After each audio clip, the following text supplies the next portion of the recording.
Ada yang mengalami kesulitan gemblengnya? Enggak ada. Jenengan enggak ada. Yang lain bagaimana? Panjenengan mengalami kesulitan tidak? Tidak. Panjenengan masih mengalami kesulitan? Mboten.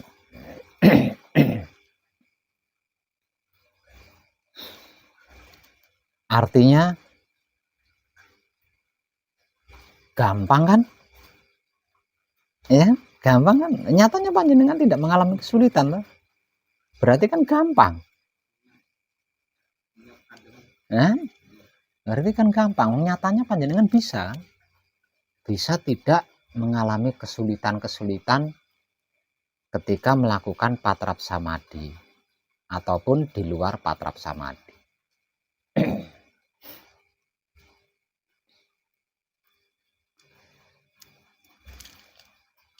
Dan malam ini, kadangan malam ini, saya akan merealitakan wahyu pancagaib dan sikap-sifatnya wahyu pancagaib itu sendiri, yaitu wahyu pancalaku atau iman, yang menjadi pokok dasar utama dari intisari pengkajian diri kita.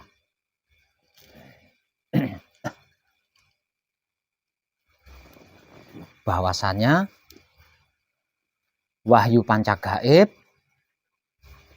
yaitu kunci, pauling, asmo sejati, mijil, dan singkir, tak lain dan tak bukan adalah sedulur papat kalimo pancernya kita sendiri, yaitu mutmainah, aluamah, hidup, amarah, dan supiyah.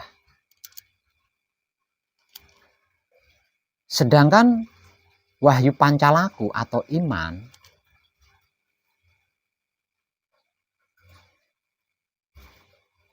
yang tak lain dan tak bukan adalah sikap dan sifatnya wahyu pancagaib itu sendiri atau sedulur papat kalimo sendiri. Masing-masing sebagai berikut. Sikapnya wahyu pancagaib. Sikapnya wahyu pancagaib. Yang pertama adalah manembahing kawula Gusti, leburing kawula Gusti.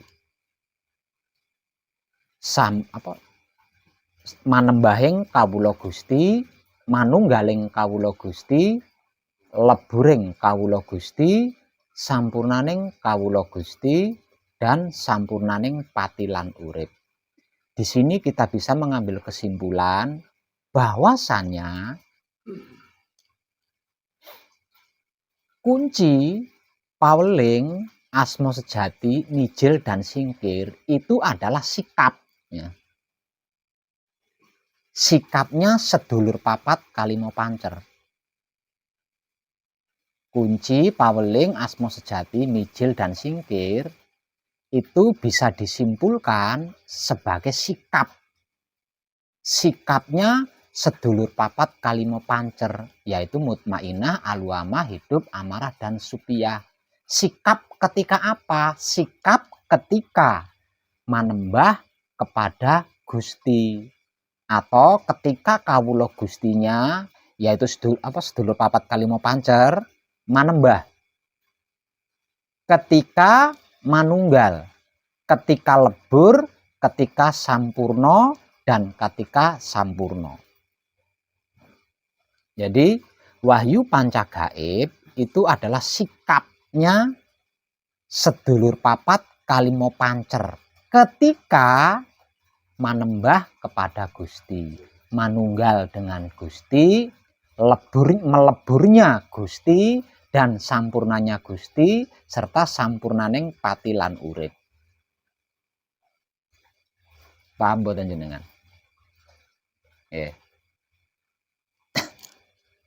Saya ulang biar lebih paham. Wahyu panca gaib itu kan sedulur papat kalimo pancernya kita sendiri. Nah, pekerjaan sedulur papat kalimo pancernya kita itu adalah wahyu pancalaku ini. Artinya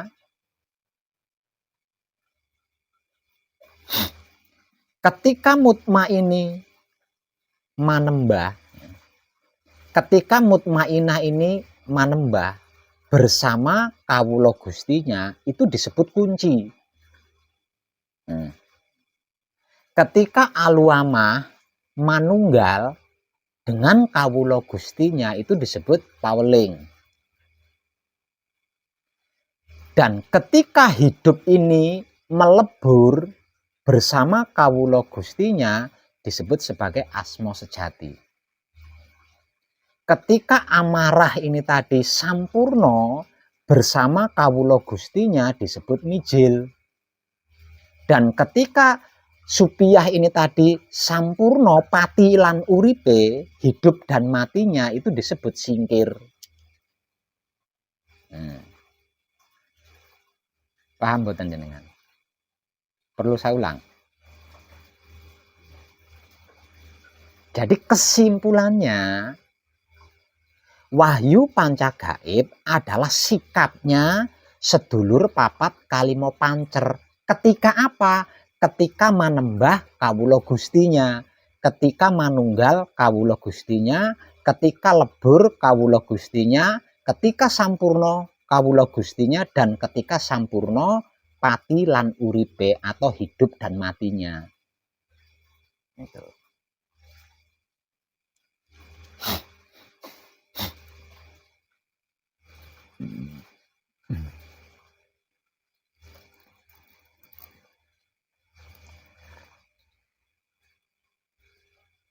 Sedangkan sifat daripada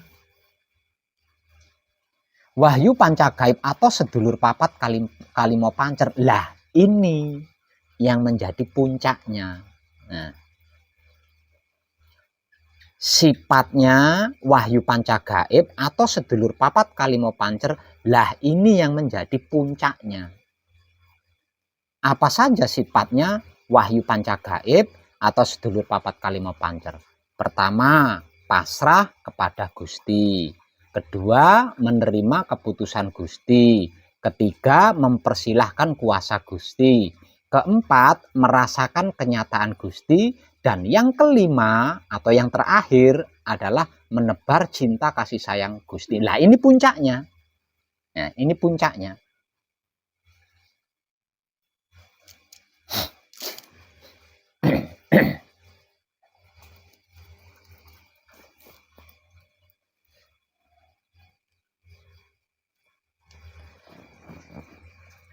Kejadiannya seperti apa? Kejadiannya dibalik. Kejadiannya dibalik. Urutannya kan 1, pasrah kepada Gusti. 2, menerima keputusan Gusti. 3, mempersilahkan kuasa Gusti. 4, merasakan kuasa Gusti. Dan yang kelima adalah menebar cinta kasih sayang Gusti. Kejadiannya seperti apa? Kejadiannya dibalik. Kejadiannya dibalik. Yaitu dari menebar cinta kasih sayang Gusti. Menebar cinta kasih sayang Gusti ini secara spiritual disebut sebagai kebajikan. Nah, menebar cinta kasih sayang Gusti secara spiritual itu disebut atau diistilahkan sebagai kebajikan.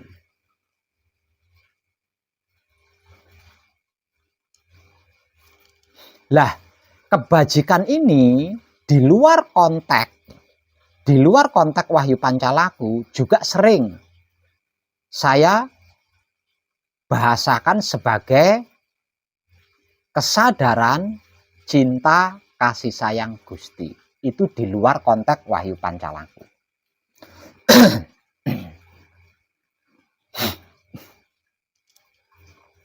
Menebar cinta kasih sayang Gusti atau kebajikan atau kesadaran rasa cinta kasih sayang hidup, lah ini urusan duniawi. Aslinya itu urusan duniawi itu adanya di situ.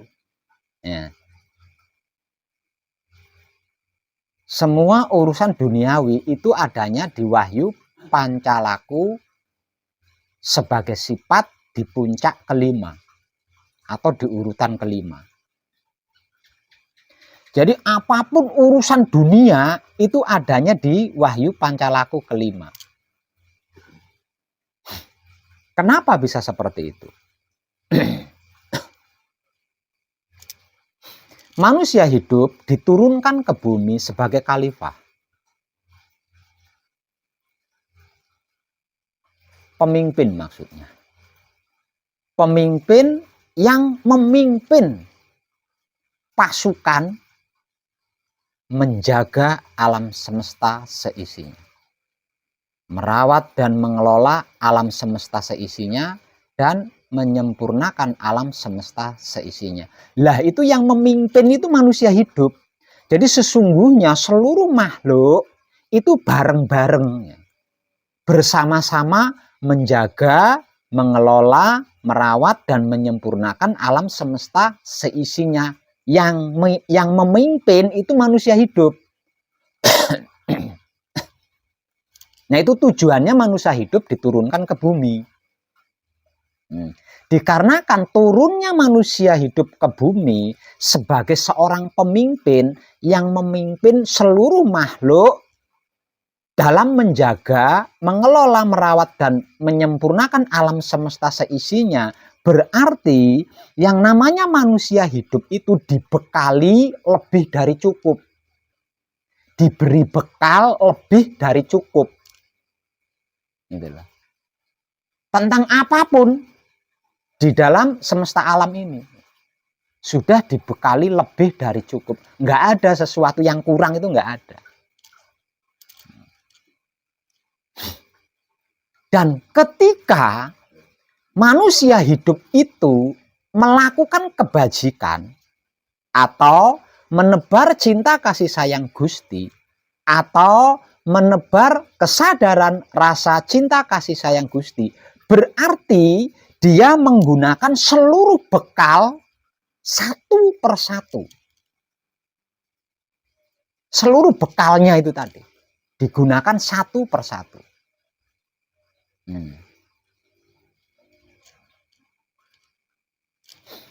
Nah, bekal yang diberikan oleh Maha Hidup kepada manusia hidup ketika diturunkan ke bumi ini tidak bisa digunakan. Tidak bisa digunakan. Selain untuk kebajikan, selain untuk menebar cinta kasih sayang Gusti, selain untuk kesadaran cinta kasih sayang Gusti. Selain untuk itu tidak bisa. Nah dari sini kita bisa mengambil kesimpulan, berarti ketika kita menebar cinta kasih sayang Gusti atau melakukan kebajikan, kita menggunakan seluruh bekal kita dari Maha Suci Hidup satu persatu.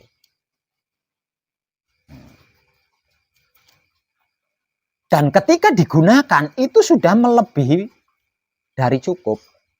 Cukup untuk dirinya sendiri dan cukup untuk alam semesta seisinya. Gitu.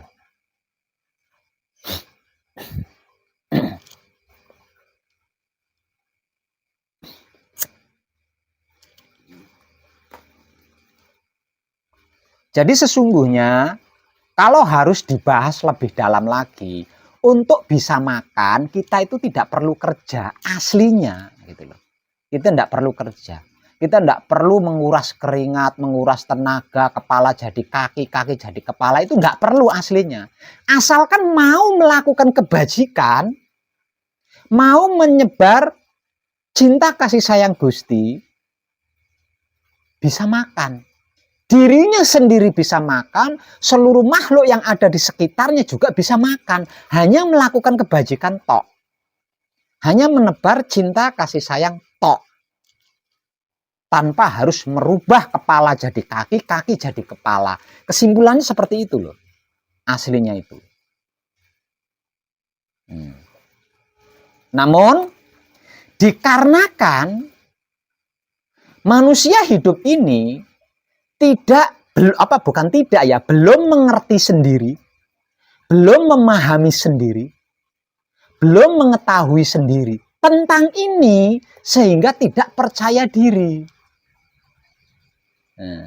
Jadi khawatir, ragu, tidak yakin, tidak percaya karena belum mengerti sendiri, belum memahami sendiri, belum mengetahui sendiri dengan mata kepalanya sendiri gitu loh. Sehingga ada keraguan, kebimbangan, bahkan ketakutan di dalam diri manusia untuk melakukan kebajikan atau untuk menebar cinta kasih sayang Gusti.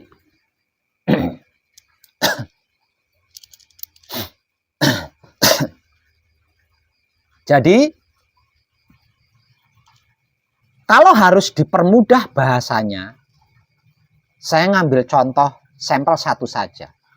Saya ngambil contoh sampel satu saja. Jadi, kalau harus dibahasakan sederhana, untuk bisa makan, manusia hidup harus melakukan kebajikan. Untuk bisa melakukan kebajikan, manusia hidup harus mengerti, harus memahami, harus mengetahui siapa dirinya, dari mana dirinya, untuk apa dirinya, dan hendak kemana dirinya.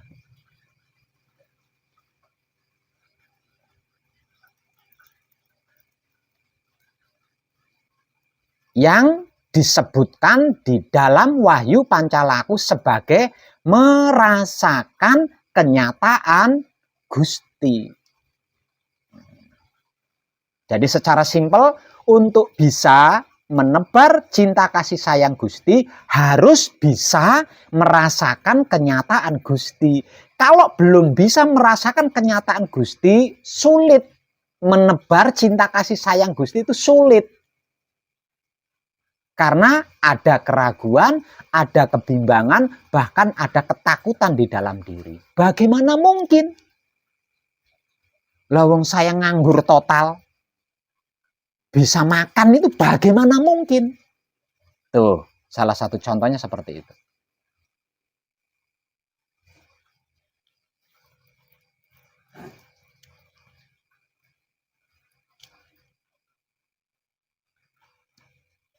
Lah, untuk bisa merasakan kenyataan Gusti, manusia hidup harus mempersilahkan kuasa Gusti, harus menerima keputusan Gusti, harus pasrah kepada Gusti. Nah itu, makanya tadi saya katakan puncaknya itu ada di sifat. Untuk bisa menebar cinta kasih sayang Gusti, manusia hidup harus bisa merasakan kenyataan Gusti. Untuk bisa merasakan kenyataan Gusti, manusia hidup harus mau mempersilahkan kuasa Gusti, harus mau menerima keputusan Gusti, harus mau pasrah kepada Gusti. Pasrah kepada Gusti, menerima keputusan Gusti, mempersilahkan kuasa Gusti. Terbaik dan termudah adalah diam ketika bersama Dia. Kesimpulannya, pasrah kepada Gusti, menerima keputusan Gusti, mempersilahkan kuasa Gusti adalah bentuk upaya agar supaya kita bisa merasakan kenyataan Gusti. Lah, dengan bisa merasakan kenyataan Gusti ini, kita berani, kita pede untuk melakukan penyebaran cinta kasih sayang Gusti. Dan ketika kita melakukan penyebaran cinta kasih sayang Gusti, berarti kita sedang menggunakan seluruh bekal kita, pemberian Maha Suci hidup untuk kebutuhan di dunia. Satu per satu. Sesuai keadaan pada saat itu.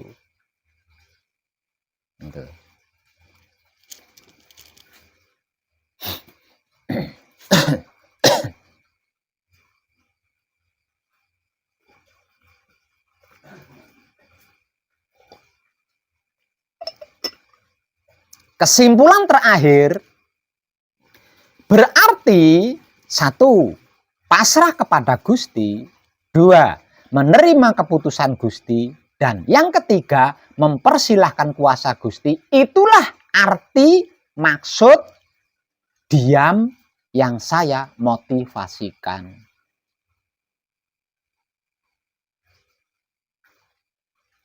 Coba panjenengan renungkan. Kalau panjenengan sudah pasrah kepada Gusti, menerima keputusan Gusti, dan mempersilahkan kuasa Gusti, mau apa coba? Kalau bukan dia, mau apa coba?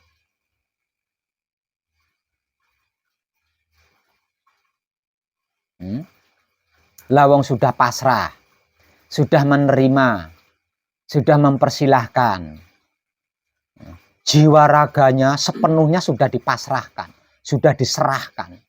Apapun keputusan Gusti sudah diterima. Bagaimanapun kuasa Gusti sudah dipersilahkan. Mau apa coba kalau enggak diam? Kalau tidak diam, kalau belum diam berarti belum pasrah kepada Gusti, belum menerima keputusan Gusti, belum mempersilahkan kuasa Gusti. Kalau belum pasrah kepada Gusti, belum menerima keputusan Gusti, belum mempersilahkan kuasa Gusti, tidak akan mungkin pernah bisa merasakan kenyataan Gusti.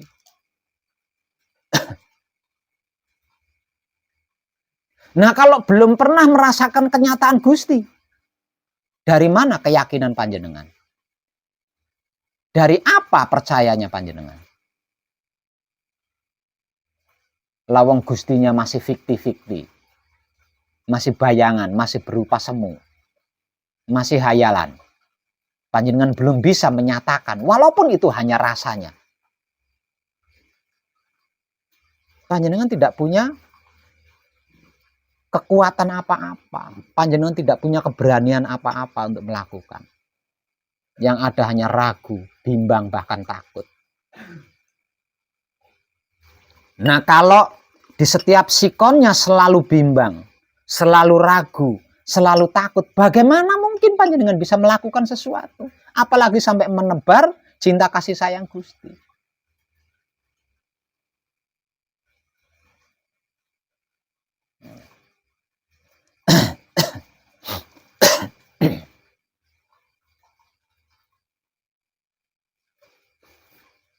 Paham? Biar lebih klik lagi, saya ulang. Ini simpel, pendek. Tapi panjenengan benar-benar harus klik di sini. Harus ngerti banget, harus paham banget, harus tahu banget. Karena itu akan saya ulang. Dan mohon diperhatikan baik-baik.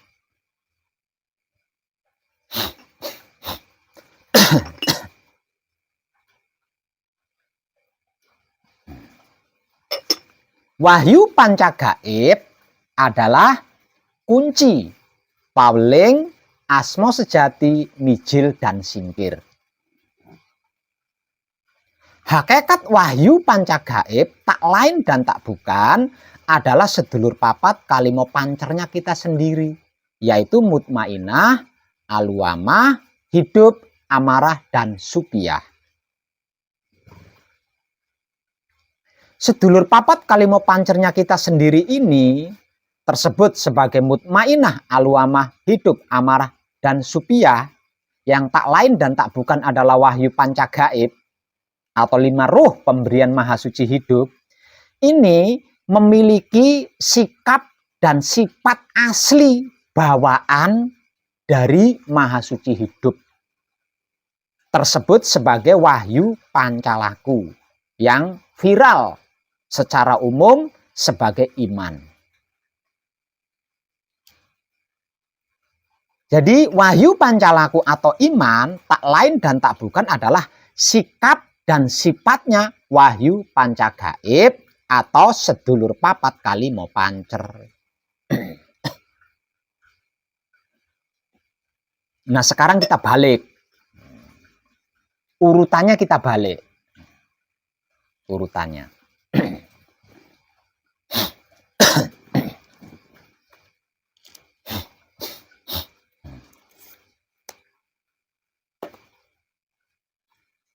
Wahyu Pancagaib yaitu kunci paweling asma sejati mijil dan singkir. Sesungguhnya itu sikapnya atau bahasa sederhananya kelakuannya. Nah, Wahyu Pancagaib yaitu kunci paweling asma sejati mijil dan singkir adalah kelakuannya atau perbuatannya sedulur papat kalimo pancer, yaitu mutmainah aluama hidup amarah supiyah.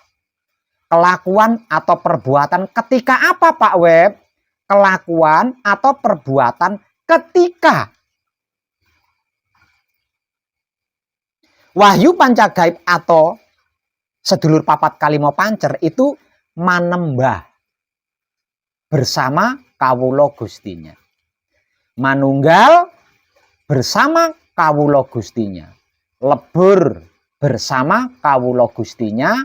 Sampurno bersama kawula Gustinya. Dan sampurno seluruh pati lan uripnya. Seluruh lo ya. Artinya tanpa terkecuali. Seluruh, istilah seluruh itu berarti tanpa terkecuali.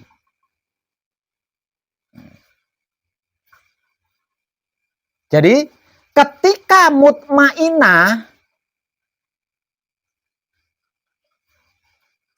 manembah bersama kawula Gustinya, itu kelakuannya patrap kunci dan membaca bacaan kunci. Maksudnya seperti itu.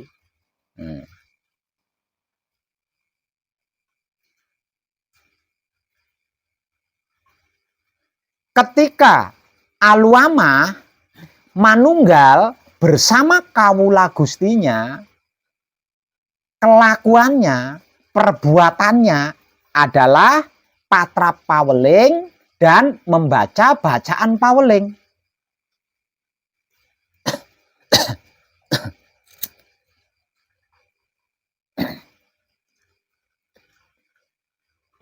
Ketika hidup lebur bersama kawula Gustinya, kelakuannya atau perbuatannya itu menyebut asma sejati sambil patrap mijil.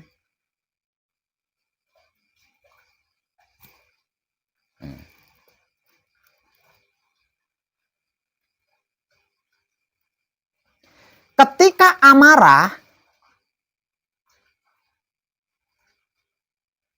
sampurno bersama kawula Gustinya, itu kelakuannya atau perbuatannya membaca bacaan mijil sembari patrap mijil. Sedangkan ketika supiyah sampurno pati uripnya, itu kelakuannya atau perbuatannya adalah patrap singkir dan membaca bacaan singkir. Nah, maksud saya seperti itu. Lebih detail ya, lebih jelas ya.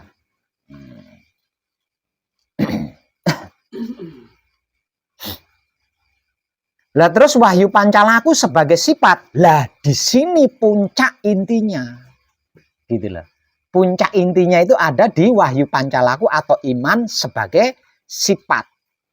Intinya itu di sini.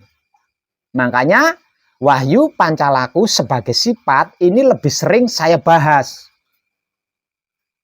Untuk menjaga kebersihan otak atau pikiran. Kebersihan hati atau batin. Dan kebersihan kelamin atau syahwat. Karena disinilah puncak intinya. Wahyu Pancalaku sebagai sifat. 1. Pasrah kepada Gusti. 2. Menerima keputusan Gusti. 3. Mempersilahkan kuasa Gusti. 4. Merasakan kenyataan Gusti. Dan yang 5. Menebar cinta kasih sayang Gusti. Kelakuannya atau perbuatannya itu dibalik. Karena apa? Karena 99% manusia hidup itu yang jadi masalah kan dunia. Nah, makanya dibalik. Padahal sesungguhnya tidak dibalik, tidak terbalik. Namun karena keadaan manusia hidup di dunia ini adalah dunia, masalah dunia, maka kelakuannya atau perbuatannya harus dibalik. Padahal yang benar, bukan yang benar, padahal yang tepat itu dari Tuhan dulu. Dari Tuhan dulu. Namun karena kita sudah terlanjur terjebak di masalah, jadi Tuhan ini nomor belakangan. Dibalik, dunia dulu. Lah, urusan apapun tentang dunia itu adanya di Wahyu Pancalaku sebagai sifat nomor 5, yaitu menebar cinta kasih sayang Gusti. Menebar cinta kasih sayang Gusti ini secara viral umumnya disebut sebagai kebajikan. Jadi kalau panjenengan pernah mendengar istilah kebajikan-kebajikan, nah kebajikan yang dimaksud itu adalah menebar cinta kasih sayang Gusti. Nah, menebar cinta kasih sayang Gusti ini atau kebajikan ini, saya lebih sering mengistilahkannya sebagai kesadaran cinta kasih sayang Gusti. Artinya menebar cinta kasih sayang Gusti atau kesadaran cinta kasih sayang Gusti atau kebajikan itu tak lain dan tak bukan adalah gerak-geriknya hidup. Nah, gerak-geriknya hidup. Jadi gerak-geriknya hidup atau kelakuannya hidup gitu loh. Perbuatannya hidup, manakala hidup ini sudah manunggal kawula Gustinya, itu hanya menebar cinta kasih sayang Gusti atau kesadaran cinta kasih sayang Gusti atau kebajikan. Selain itu, hidup kita yang sudah dalam keadaan manunggal kawula Gustinya ini tidak kenal. Selain kebajikan, selain kesadaran cinta kasih sayang itu dia nggak kenal. Dia nggak tahu, nggak paham, nggak ngerti.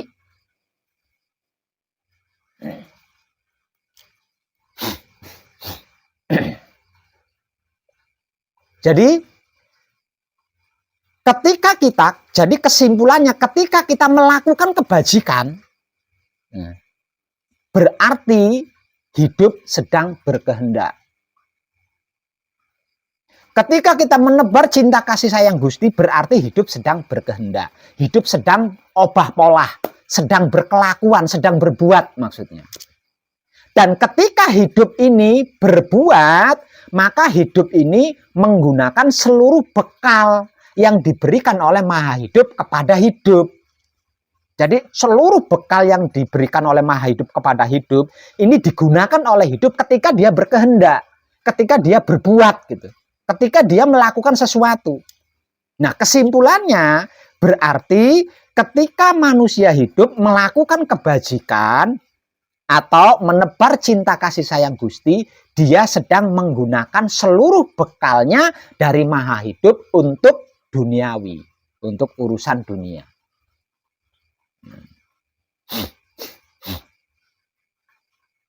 Sebab karena itu, ketika kita memberikan uang kepada seseorang 10.000, entah kapan waktunya, kita akan mendapatkan uang 100.000. Karena apa itu? Karena bekalnya digunakan, dan bekal yang digunakan itu tadi melebihi dari cukup. Melebihi dari cukup.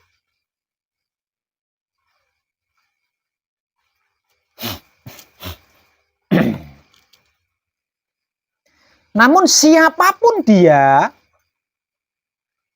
pasti akan mengalami kebimbangan. Pasti akan mengalami keraguan, bahkan ketakutan untuk menebar cinta kasih sayang Gusti atau untuk melakukan kebajikan. Nggak pede maksudnya, tidak percaya diri, tidak yakin, tidak percaya bahwa setiap manusia hidup itu bisa melakukan kebajikan. Setiap manusia hidup itu bisa menebar cinta kasih sayang Gusti. Itu tidak percaya, ragu gitu loh. Kenapa kok nggak percaya? Kenapa kok ragu? Karena belum mengerti sendiri, belum memahami sendiri, belum mengetahui sendiri dengan mata kepalanya sendiri. Masih katanya. Gitu. Artinya, untuk bisa makan, walaupun tidak bekerja, kan ragu manusia. Nggak yakin. Nggak yakin. Padahal, walaupun tidak bekerja, walaupun tidak punya penghasilan, tetap bisa makan. Kenapa? Lawang punya bekal. Sudah dikasih bekal gitu loh. Nah, kalau yang kita butuhkan makanan, berarti sudah dikasih bekal makanan. Komplit. Gitu. Makanan apapun ada. Punya. Gitu. Namun dikarenakan ragu untuk melakukan kebajikan, bimbang untuk melakukan kebajikan, takut untuk melakukan kebajikan, alias tidak melakukan kebajikan, maka bekalnya itu tidak nampak, tidak datang, nggak didapatkan bekalnya itu. Karena seluruh bekal yang diberikan oleh Maha Hidup kepada hidup, ketika diturunkan ke bumi, itu hanya untuk melakukan kebajikan, bukan yang lain. Jadi kalau kita tidak melakukan kebajikan, kita tidak bisa menggunakan bekal itu. Bekal yang saya maksud itu yang secara umum dikatakan yang ditulis di dalam kitab Lauhul Mahfud. Jadi seluruh kebutuhan kita, keperluan kita, kepentingan kita itu sudah ditulis di dalam kitab Lauhul Mahfud. Yang bisa membuka kitab Lauhul Mahfud, yang bisa membaca kitab Lauhul Mahfud, yang bisa menggunakan kitab Lauhul Mahfud itu hanya hidup. Selain hidup nggak bisa, nggak punya hak untuk itu. Namun jika hidup ini tidak bergerak melakukan kebajikan, artinya menjaga alam semesta, merawat, mengelola, menyempurnakan alam semesta, tidak bisa. Gitu loh. Nggak bisa. Misalkan hidup diojok-ojoki oleh sedulur papatnya untuk membuka kitab Lauhul Mahfud, tetap tidak bisa.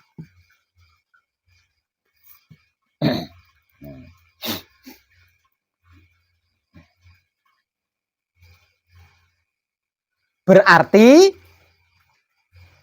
untuk bisa menebar cinta kasih sayang Gusti, untuk bisa melakukan kebajikan, kita perlu keyakinan kan? Perlu kepercayaan kan? Lah, manusia hidup tidak akan pernah bisa yakin, tidak akan pernah bisa percaya kalau katanya. Kalau tidak menyaksikan dengan mata kepalanya sendiri, manusia hidup itu dipaksa seperti apa tidak bisa yakin. Percaya itu tidak bisa. Walaupun dibunuh sekalipun, tidak akan bisa percaya. Kalau tidak menyaksikan dengan mata kepalanya sendiri. Artinya, untuk bisa menggunakan seluruh bekal kita yang diberikan oleh Maha Hidup, mustahil kan? Lawang kebajikannya tidak dilakukan. Sementara untuk bisa melakukan kebajikan dibutuhkan keyakinan, dibutuhkan kepercayaan.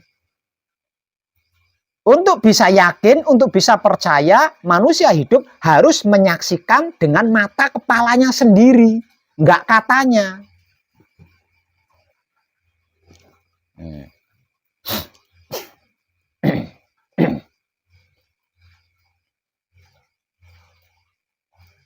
Artinya manusia hidup harus bisa merasakan kenyataan Gusti kan. Nah selama Gusti ini masih dalam keadaan gaib baginya, nggak akan mungkin percaya, nggak akan mungkin yakin. Kalau Gusti ini masih gaib baginya, masih rahasia, nggak kasat mata. Nggak mungkin percaya, nggak mungkin yakin.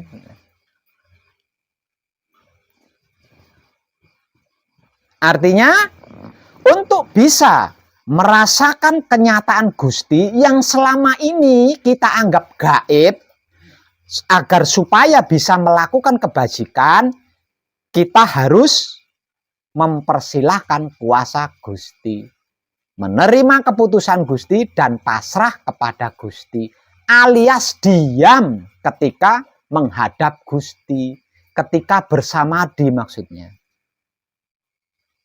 Pasrah kepada Gusti, menerima keputusan Gusti, mempersilahkan kuasa Gusti. Mari kita renungkan bareng-bareng.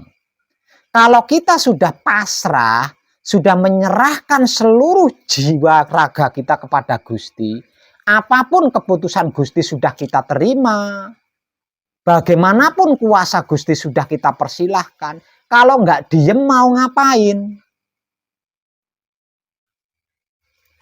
Kalau masih ada daya dan upaya, berarti belum pasrah, belum berserah diri.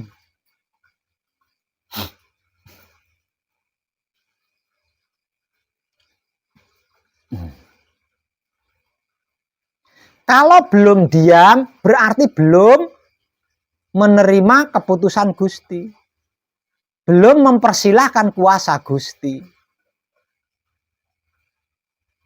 Sebagai bukti kalau kita itu benar-benar sudah pasrah kepada Gusti, apapun keputusan Gusti itu diterima, bagaimanapun bentuk kekuasaan Gusti itu sudah dipersilahkan, adalah diam. Diamnya kita berarti membuktikan kalau kita itu sudah pasrah kepada Gusti, sudah menerima keputusan Gusti, sudah mempersilahkan kuasa Gusti. Lah, dengan diam inilah kita akan bisa merealitakan Gusti yang selama ini kita anggap gaib. Gitulah. Nah, kalau kita sudah tahu, sudah menyaksikan, sudah memahami, sudah mengerti sendiri dengan mata kepala kita sendiri, realita kenyataan Gusti, pasti tidak akan ragu melakukan kebajikan. Pasti tidak akan ragu, tidak akan bimbang, tidak akan takut menebar cinta kasih sayang Gusti. Lah, ketika kita melakukan kebajikan atau menebar cinta kasih sayang Gusti, berarti kita sedang menggunakan seluruh bekal dari Maha Suci hidup untuk kepentingan alam semesta seisinya. Dan setiap bekal yang kita gunakan ketika itu pasti melebihi dari cukup.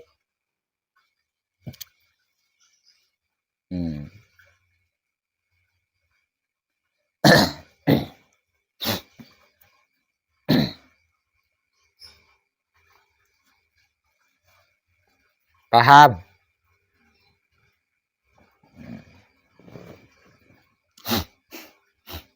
Dan kapanpun kita melakukan kebajikan atau kapanpun kita melakukan penyebaran cinta kasih sayang Gusti kepada apapun, siapapun, dimanapun, maka kita selalu bisa membawa diri kemanapun, menempatkan diri dimanapun, menyesuaikan diri dengan apapun, dan menjaga diri sampai kapanpun. Nah, kalau sudah seperti itu, masalah dunia apa yang bisa menyentuh panjenengan? Masalah dunia apa yang bisa mendekati panjenengan kalau sudah seperti itu?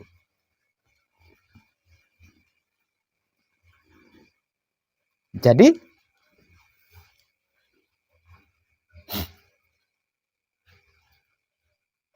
yang menjadikan masalah-masalah dunia bisa mendekati panjenengan, bisa mengerumuni panjenengan, bisa menyentuh panjenengan adalah kelupaan dirinya panjenengan. Nah, karena panjenengan lupa diri, sehingganya panjenengan tidak tahu diri. Dikarenakan panjenengan tidak tahu diri, panjenengan menjadi tidak mengenal diri. Nah, karena tidak mengenal diri, panjenengan tidak bisa membawa diri, menempatkan diri, menyesuaikan diri, menjaga diri. Nggak bisa, lo nggak kenal. Gitu loh. Lo nggak kenal.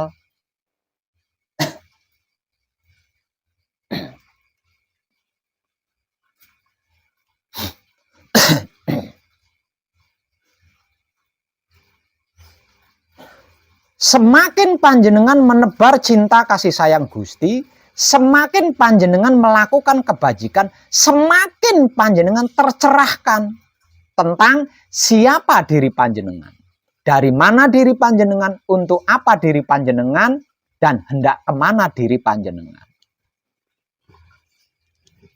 Nah, intinya manusia hidup di dunia ini hanya itu sebenarnya.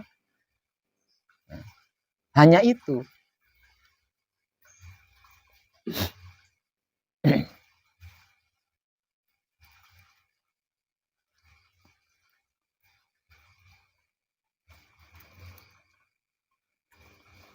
Makanya saya berani mengatakan apapun masalahnya selesai hanya dengan mengenal diri.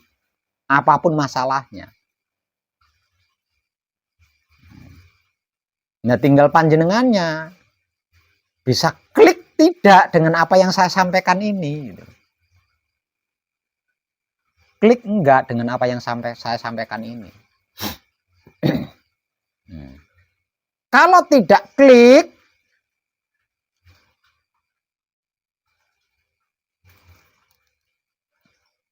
berarti panjenengan berasumsi, membanding-bandingkan.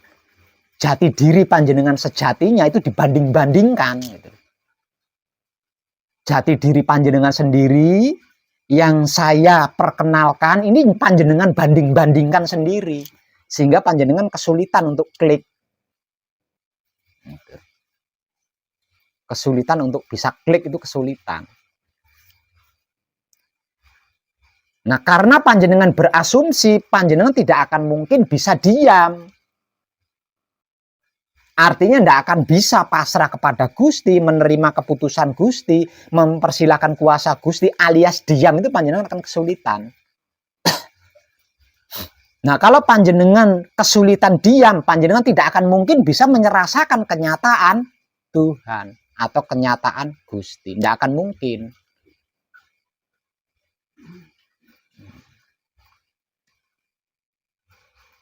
Nah, kalau selama panjenengan belum bisa merasakan kenyataan Gusti, bagaimana mungkin panjenengan bisa menebar cinta kasih sayang Gusti kepada apapun, siapapun, dimanapun, bagaimana mungkin? Tidak akan bisa panjenengan melakukan penyebaran cinta kasih sayang Gusti atau kebajikan. Tidak akan bisa.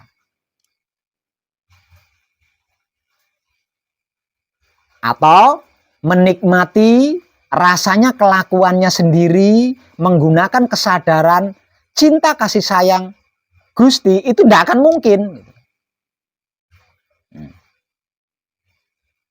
Menebar cinta kasih sayang Gusti atau melakukan kebajikan yang paling sederhana yang saya motivasikan adalah menikmati rasanya kelakuannya sendiri, menggunakan kesadaran cinta kasih sayang Gusti.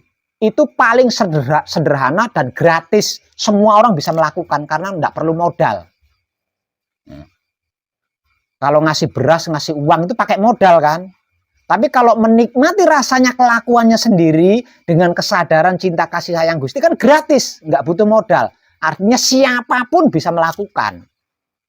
Dan itu panjenengan akan mengalami kesulitan kalau panjenengan belum bisa merasakan kenyataan Gusti sendiri. Gitu.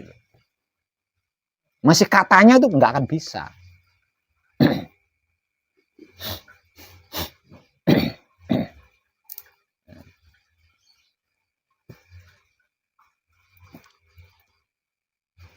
Jadi inti kesimpulan daripada puncaknya ini tadi adalah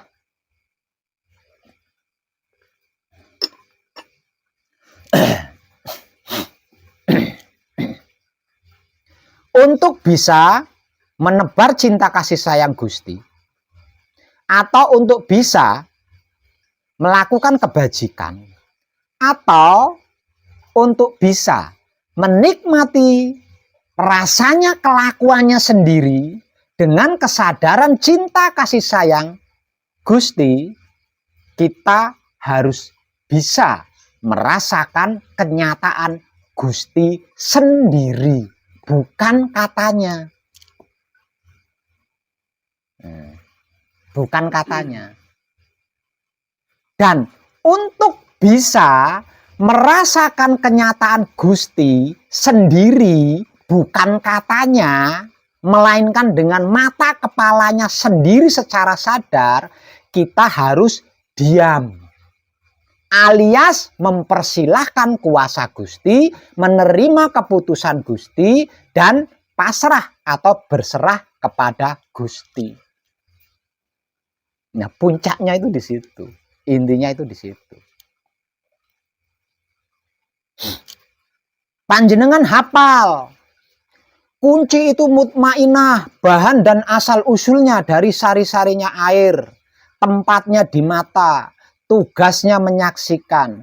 Sikapnya manembahing kawula Gusti, sifatnya pasrah kepada Gusti. Ketika bersamadi panjenengan tidak bisa diam, gombal mukiyo.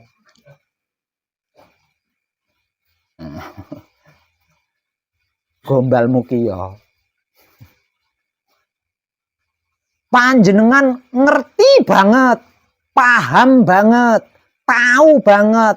Oh, paweling itu hakikatnya adalah saudara kita aluama. Bahan dan asal usulnya dari sari-sarinya angin. Tempatnya di hidung, tugasnya mencium. Sikapnya manunggaling kawula Gusti, sifatnya menerima keputusan Gusti. Ketika bersamadi tidak mau diam, bel gedes.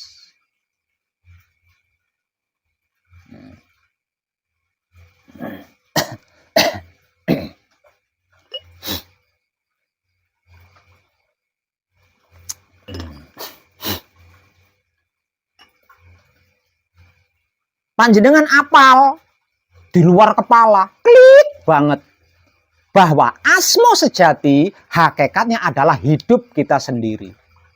Bahan dan asal usulnya dari Dat Maha Suci hidup. Tempatnya di jantung, tugasnya menghidupi.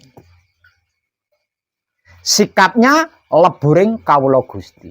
Sifatnya mempersilahkan kuasa Gusti. Tapi ketika bersamadi panjenengan tidak mau diam, tidak bisa diam, tong kosong, percuma, percuma.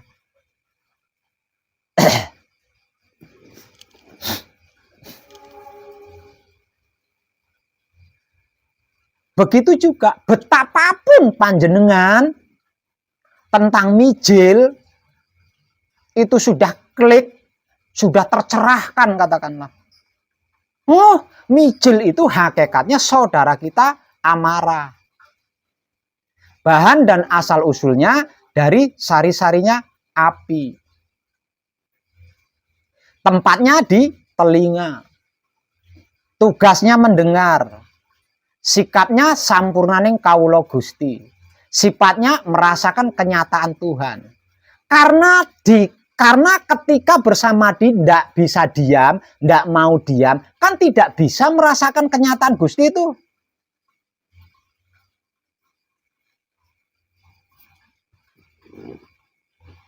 Lah terus apa manfaatnya? Hasilnya apa? Kalau bukan capek.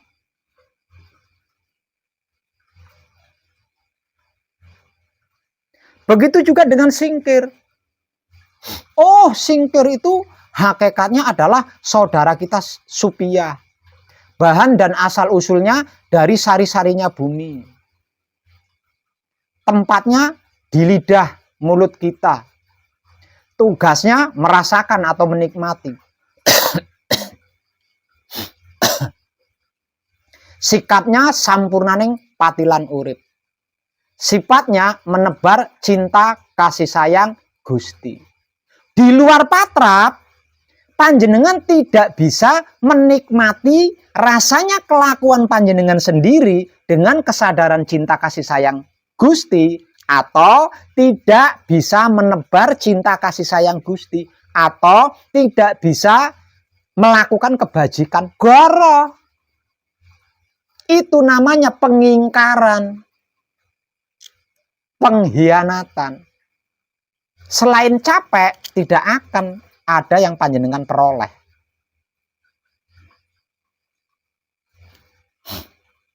Panjenengan nggak akan mendapatkan apa-apa.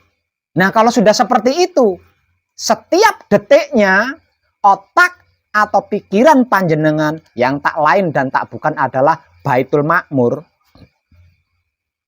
yang merupakan singgasana Maha Suci pertama, ternoda di setiap saatnya. Kalau sudah seperti itu, hati atau batin panjenengan yang tak lain dan tak bukan adalah Baitul Muharram, singgasana Maha Suci yang kedua, ternoda.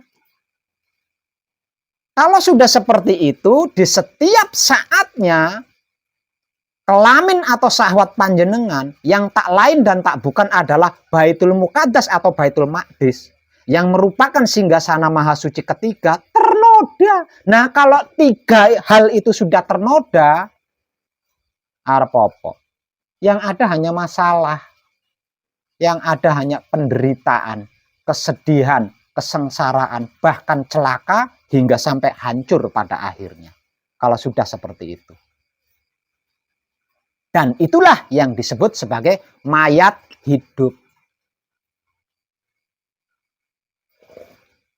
Raganya belum dikubur, tapi jiwanya sudah terkubur. Sebab karena itu disebut sebagai mayat hidup. Karena jiwanya sudah terkubur, tidak bisa membawa diri, menempatkan diri, menyesuaikan diri, menjaga diri, nggak bisa. Karena tidak mengenal diri. Lupa dirinya itu siapa, dari mana, untuk apa, dan hendak kemana. Nah, kalau sudah seperti itu ya jangan ngeluh. Itu kan pilihan panjenengan sendiri, pilihan kita sendiri. Tidak boleh ngeluh, lawang pilihannya sendiri kok. Jadi jangan menyalahkan bapak ibu, jangan menyalahkan guru, jangan menyalahkan negara. Lawang pilihannya sendiri.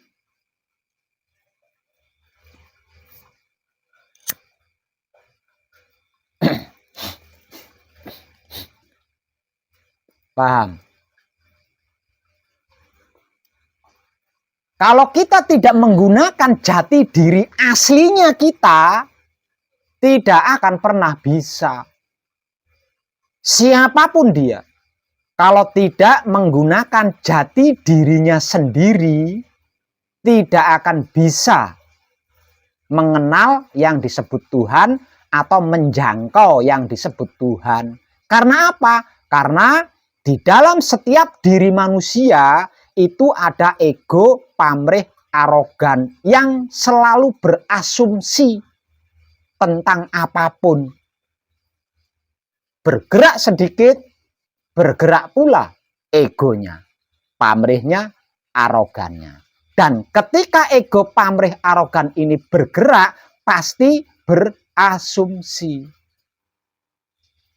Pasti berasumsi. Nah, kalau sudah berasumsi, kecerdasan otak kita, karena betapapun kotornya otak atau pikiran kita, tetap dia adalah cerdas.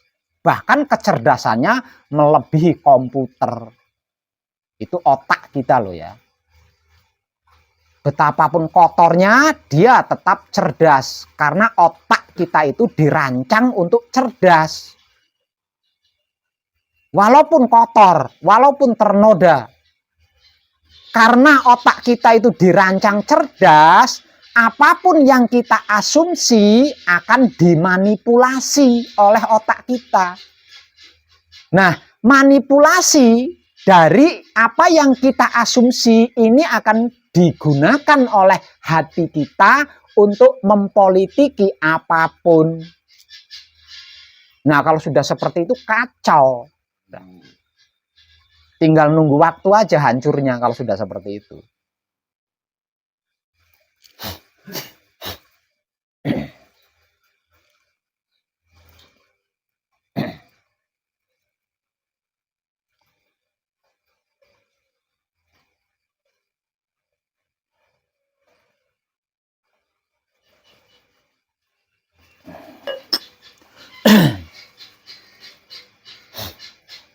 Paham?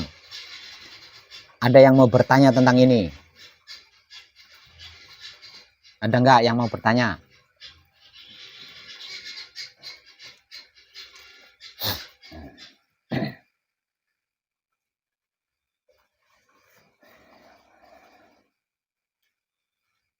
Pencerahan tentang ini saya abadikan menjadi konten video yang akan saya upload di Putra Romo Channel.